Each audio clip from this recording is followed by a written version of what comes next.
Guten Abend, liebe Zuschauerinnen und Zuschauer und herzlich willkommen zum heutigen Panorama, moderiert aus Bern.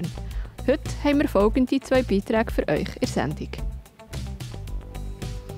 Die Fee Cthulhu, eine Berner Jungschützin in 2 Welten. Und der Luginbühl Hans-Peter, ein Berner Schwingurgestein im Sagmau. Die Fee Cthulhu bewegt sich in 2 verschiedenen Welten. Während dem Sportschießen vor allem die mentale Stärke zählt, geht es im Mixed Martial Arts um die körperliche Kraft. Ardenis Jacob hat die 15-Jährige erzählt, was sie an beiden Sportarten schätzt. In so einem Schulartikel in Pfeffer habe ich gesehen, dass es so eine Ferienwoche gibt, für das man Schiessen lernen kann. Da haben wir uns gedacht, das ist doch sicher spannend, gehen wir doch mal schauen, was Schiessen eigentlich so ist. Was gefällt dir denn so wahnsinnig?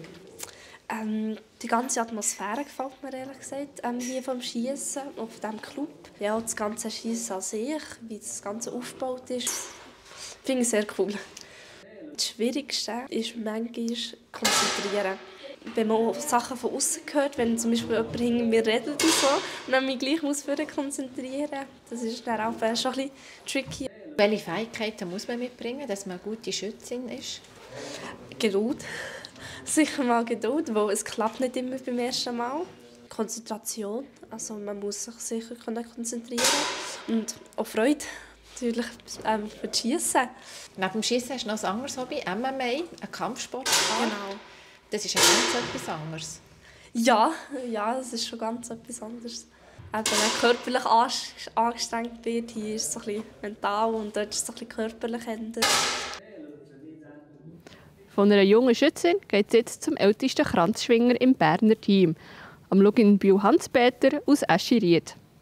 Der 40-Jährige hat auch nach 30 Jahren im Sagmau noch nicht genug von seinem Sport. Mehr dazu im Beitrag von Moser Manuel. Das habe ich mich auch schon gefragt, wie lange das Hans-Peter Luginbühl noch schwingen.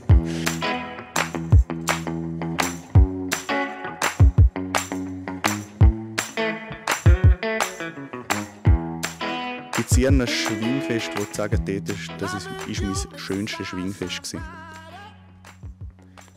Gute Frage. Ich habe so viele Schwingfeste gemacht als Aktive. Ungefähr 400.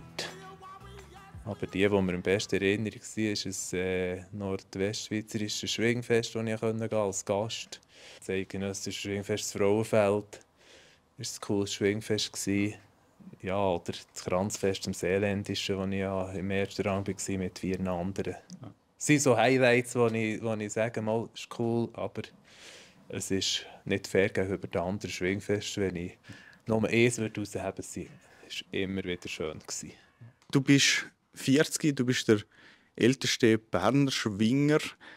Was ist der Unterschied, jetzt, wenn man in diesem Alter schwingt, im Vergleich zu einem 20-Jährigen oder so? Heute ist gerade der Tag, wo ich am Abend vorher ein Schwingtraining hatte und entsprechend merke ich noch, dass ich das Schwingtraining hatte. Und wenn ich zurückdenke, vor 20 Jahren, dann denkst du schon morgen, wann kann ich das nächste Mal trainieren und ich will mehr trainieren und ich muss trainieren. Und ja, als Schwinger ist es so, dass man sicher unbeschwerter ist, wenn du jung bist. Du gehst viel mehr drauf los und wenn du älter bist, studierst du manchmal eben auch zu viel. Du hast 67 Grenz. Der eidgenössische hast du nicht. Ich tue meine Karriere nicht an dem aufhängen, dass ich nur 2 statt 3 Sternchen habe. Weil ich vielleicht den nicht gemacht habe, schwinge ich heute noch. Und vor allem konnte ich sehr schöne Erfolge feiern mit 67 Grenz. Das hätte ich ganz sicher nicht, wenn ich Eidgenosse wäre. Und ich konnte 2 Kranzfeste gewinnen und ein paar kleine Schwingfeste gewinnen. Das hätte ich mit grösster Wahrscheinlichkeit auch nicht können. Wie lange schwingst du noch? Ich will primär schwingen, weil ich Freude habe, weil ich mich wohlfühle in der Schwingerfamilie, in den Schwingerkollegen. Ich gehe gerne trainieren, ich mache es aus Leidenschaft. Ich schwinge jetzt sicher noch um 2025 und es ist sehr gut möglich, dass das meine letzte Saison wird sein. Ich sehe die Jungen, wie sie schwingen. Ich bin auch genug realistisch. Es ist sehr gut möglich. Mit grösster Wahrscheinlichkeit ist es die letzte Schwingersaison.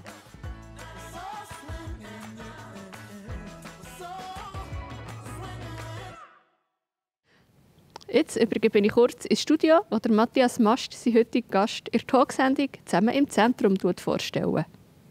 Es gibt ein Magazin nur über Sportlerinnen, hochinteressant. Der, der es macht, ist aber noch interessant, ist der Fabian Rauch, seit x Jahren Fußballexperte in den verschiedensten Medien und auch Buchautor, zum Beispiel das Kinderbuch «Das Wunder von Bern», natürlich mit IB Farben. Jetzt bleibt dran. Das war es vom heutigen Panorama. Mehr Infos zu den einzelnen Beiträgen findet ihr wie immer auf unserer Webseite oder auf der App. Jetzt geht es noch weiter zu den Kollegen von Meteo News und dem Wetter. Ich sage schon mal merci fürs Zuschauen und wünsche einen ganz schönen Hinweis. Das Wetter wird euch präsentiert von Made in Bern.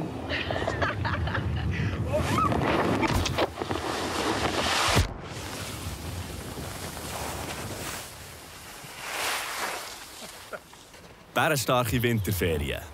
Made in Bern. Herzlich willkommen zum Wetterupdate hier auf der Plattform J. Am Donnerstagabend außerhalb vom Nebel und Hochnebel hat man auch heute wieder richtig schönes Wetter geniessen. Wir sehen das wunderbare Bergpanorama in der Höhe, viel blauer Himmel, eine gute Fernsicht und das wird am Morgen noch mal ganz ähnlich aussehen. Dann schwächt sich aber das Hochdruckgebiet ab und das Wochenende her erreicht uns dann ein bisschen mehr Feuchtigkeit. Es gibt entsprechend auch außerhalb vom Nebel eher graue Verhältnisse. Aber zuerst einmal alles der Reihe nach. Bevor das Wochenende kommt, kommt ja noch der Freitagmorgen. Und da haben wir weiterhin Nebel und tiefen Hochnebel. Die Obergrenze bei knapp 1000 Meter. Darunter ist es am Morgen wieder grau, darüber einmal mehr sehr sonnig. Und der Nebel der dürfte am Morgen eine zähe Gelegenheit sein. Also eher trübe Sache in der tiefen Lage. Und dazu kalte Temperaturen, so um die 1 Grad maximal. Am Nachmittag in der Höhe ist es ein bisschen weniger kalt, 2000 Meter, so um die 0 Grad. Aber zusammen mit der Sonne fühlt sich das natürlich dann schon definitiv angenehmer an. Nachher, wie gesagt, erreicht uns mehr Feuchtigkeit am Wochenende. Da ist es dann oft bewölkt und es gibt nur ab und zu ein bisschen Sonne. Eher am Sonntag, eher weniger am Samstag. Da kann es auch ein bisschen Regen geben oder Schneeflocken ab 500 bis 800 Meter. Anfang Woche dann recht sonnig und am Dienstag und Mittwoch dann Nebel in den tiefen Lagen und viel Sonne in den Bergen. Als da dann wieder stabile Verhältnisse mit einem neuen Hochdruckgebiet. Das war, meine Damen und Herren, vom Wetter auf der Plattform J. Danke fürs Zuschauen und weiterhin einen schönen Donnerstagabend.